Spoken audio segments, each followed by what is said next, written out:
இந்த புத்தகத்தை பற்றி நான் ஒரு மிக சுருக்கமாக சொல்ல வேண்டும் என்று சொன்னால், இது ஒரு மேனிஃபெஸ்டோ, அதாவது இது ஒரு கொள்கை பிரகடனம்.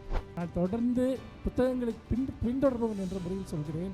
தமிழ்நாட்டில் மட்டும்தான் ஒரு பிரச்சனை நடந்து கொண்டிருக்கிற போதே ஒரு அமைச்சரே அந்த பிரச்சனை தொடர்பாக ஒரு புத்தகத்தை எழுதி வெளியிடுவது என்பது அது தமிழ்நாட்டிற்கு மட்டுமே உரிய, திராவிட முன்னேற்ற கழகத்திற்கு மட்டுமே உரிய ஒரு சிறப்பு. புத்தகங்களையும் சான்றுகளையும் ஏன் உருவாக்குகிறார் என்றால், நம்முடைய போராட்டம் என்பது தொடர் போராட்டமாக இருக்கப் போகிறது. நாம் இதை ஒரு பெரும் பரப்புரையாக இந்த புத்தகத்தை நாம் கொண்டு செல்ல வேண்டும். அதற்கு உங்களை போன்ற அமைப்புகள் முன்வந்திருப்பது என்பது பெரும் மகிழ்ச்சிக்குரியது.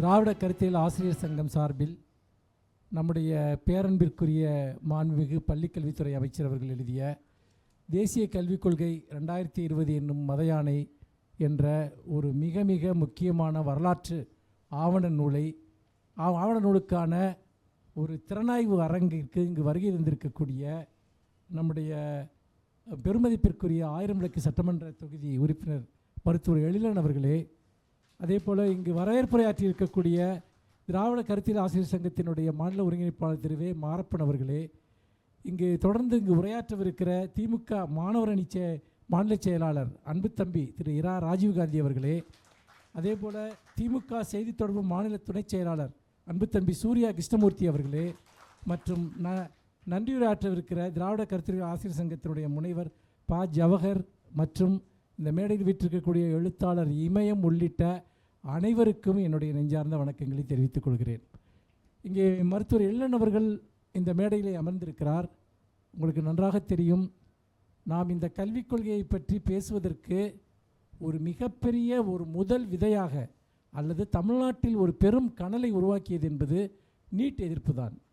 நீட் என்றால் என்ன, அதனுடைய பாதிப்புகள் என்றால் என்ன என்றெல்லாம் பலரும் ஒரு குழப்பத்தில் இருக்கிற போது, இன்றைக்கு எழிலன் அவர்கள் தொடர்ச்சியாக ஊடகங்களில் இடைவிடாமல் நீட்டினுடைய கொடூரங்களை ஆதாரபூர்வமாக முதன்மையாக முன்வைத்தவர் அவர். நீங்கள் பார்த்தீர்கள் என்று சொன்னால், நாங்கள்லாம் அவர் முன்வைத்த பல கருத்துக்களின் அடிப்படையில் தான் அந்த விவாதங்களை முன்னெடுத்து சென்றோம். அதாவது இன்றைக்கு நீட்டை பற்றி எல்லோருமே பேசுகிறோம், பல்வேறு விதமான ஏராளமான ஆவணங்கள் நமக்கு இருக்கின்றன. ஆனால் அன்றைக்கு அது தொடங்கிய நாளிலிருந்தே அதனுடைய அடியாளத்தில் இருக்கக்கூடிய விஷத்தையும் அதற்கு பின்னால் இருக்கக்கூடிய சமூக அநீதியையும் தொடர்ச்சியாக அம்பலப்படுத்தியவர் எழிலன். இன்றைக்கு அவர் இந்த தேசிய கல்விக் கொள்கை என்னும் மதயானையை பற்றி பேசுவதற்கு அதைவிட ஒரு சிறப்பான ஒருவர் யாருமே இருக்க முடியாது. இந்த மேடை என்பது அந்த அளவிற்கு ஒரு அற்புதமான ஒரு மேடை. அதே போல் நீங்கள் பார்த்தீர்கள் என்றால், ராஜீவ்காந்தி அவர்கள், உங்களுக்கு தெரியும், தொடர்ந்து கல்வி தொடர்பாகவும் இன்றைக்கு ஒன்றிய அரசு நமக்கு எதிராக தொடுத்து கொண்டிருக்கக்கூடிய போர் தொடர்பாகவும் அவர் இடையறாத முழக்கங்களை, இடையறாத வாதங்களை தொடர்ந்து மேடைகளில் முன்வைத்து வந்திருக்கிறார். அது மட்டுமல்ல, ஆதாரபூர்வமான பல சான்றுகளை அவர் இந்த தேசிய கல்விக் கொள்கை மட்டுமல்ல, ஒன்றிய அரசினுடைய மிக கொடூரமான பல கொள்கைகளை எதிர்த்து அவர் தொடர்ச்சியாக அவர் இங்கே ஒரு கழகத்தின் சார்பாக அவர் பேசி வந்திருக்கிறார். அப்புறம் சூர்யா கிருஷ்ணமூர்த்தி இன்றைக்கு ஒரு ஆணித்தரமான ஆதாரபூர்வமான வாதங்களை முன்வைக்கக்கூடிய மிக மிக ஒரு வலிமையான ஒரு இளைஞர் அவர். திராவிட இயக்கம் ஒவ்வொரு காலகட்டத்திலும் வலிமையான புதிய சிந்தனையாளர்களை உருவாக்கி வந்திருக்கிறது. அந்த வரிசையில் நீங்கள் பார்த்தீர்கள் என்றால், நான் எப்பொழுதுமே அவருடைய விவாதங்களை நான் மிகுந்த ஆர்வத்துடன் கவனிப்பேன். எவ்வளோ அருமையாக பேசுகிறார், எவ்வளோ நுட்பமாக விஷயங்களை சொல்கிறார், பொறுமை இழக்காமல் எப்படி பேசுகிறார் என்பதை எல்லாம் பார்ப்பேன். இவ்வளவு சிறப்பான கருத்துரையாளர்கள் இருக்கக்கூடிய இந்த அமர்வு என்பது இந்த மாபெரும் வரலாற்று நூலுக்கு செய்திருக்கக்கூடிய ஒரு மிகப்பெரிய நியாயம் என்று தான் நான் கருதுகிறேன்.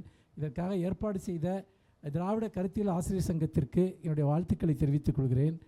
இந்த புத்தகத்தை பற்றி நான் ஒரு மிக சுருக்கமாக சொல்ல வேண்டும் என்று சொன்னால், இது ஒரு மேனிஃபெஸ்டோ, அதாவது இது ஒரு கொள்கை பிரகடனம்.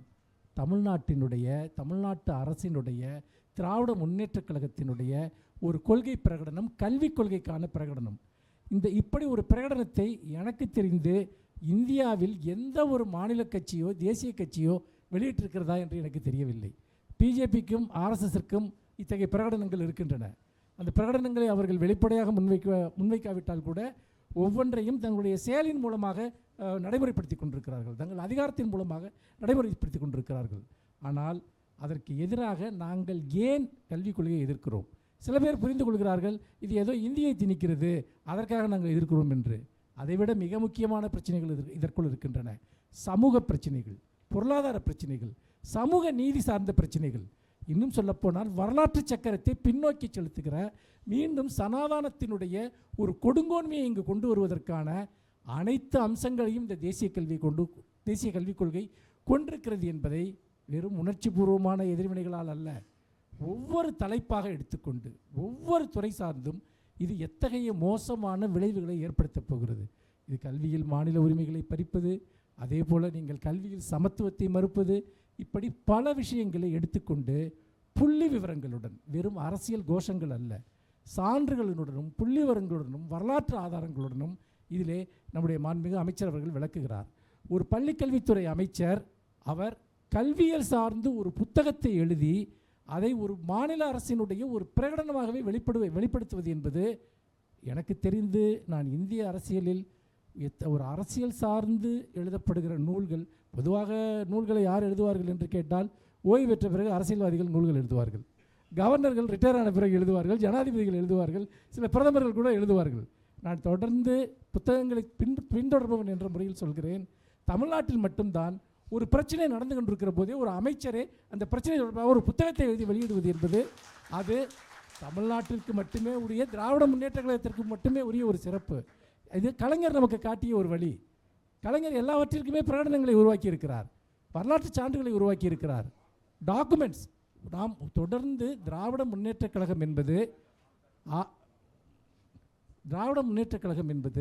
கலைஞர் காட்டிய பாதை. அது கலைஞர்களுக்கு முன்னால் பெரியார், அண்ணா, கலைஞர் இவர்கள் எல்லோருமே எல்லாவற்றையும் பற்றி நூல்கள் எழுதினார்கள், எல்லாவற்றையும் பற்றி புத்தகங்கள் இருக்கின்றன. நீங்கள் கடந்த காலத்தில் எடுத்து பாருங்கள், மாநில சுயாட்சியா அண்ணாவினுடைய உரைகள் புத்தகங்களாக இருக்கின்றன. அதே போல் கலைஞர் அவர் ஒவ்வொரு விஷயத்திலுமே புத்தகங்களையும் சான்றுகளையும் ஏன் உருவாக்குகிறார் என்றால், நம்முடைய போராட்டம் என்பது தொடர் போராட்டமாக இருக்கப் போகிறது. இந்த போராட்டம் இன்றைக்கல்ல, அது நேற்றும் நடத்தினோம், இன்றைக்கும் நடத்தினோம், நாளைக்கும் நடத்தப் போகிறோம்.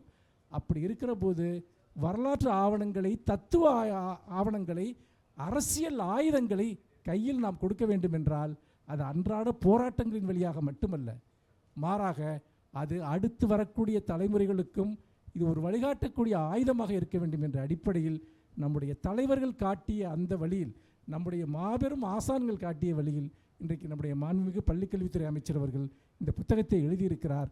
இது தமிழ்நாடு முழுக்க பரப்பப்பட வேண்டும், தமிழ்நாட்டின் மூலை முடுக்கெல்லாம் இது சென்றடைய வேண்டும்.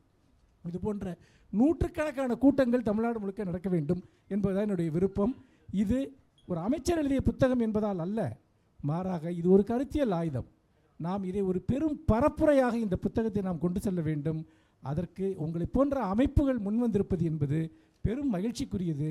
இது எல்லா விதமான தமிழ்நாட்டின் கல்வி உரிமை சார்ந்த அனைவருடைய கையிலும் இது இருக்க வேண்டிய ஒரு நூல், கல்வியில் அக்கறை கொண்ட அனைவருடைய கையிலும் இது இருக்க வேண்டிய நூல்.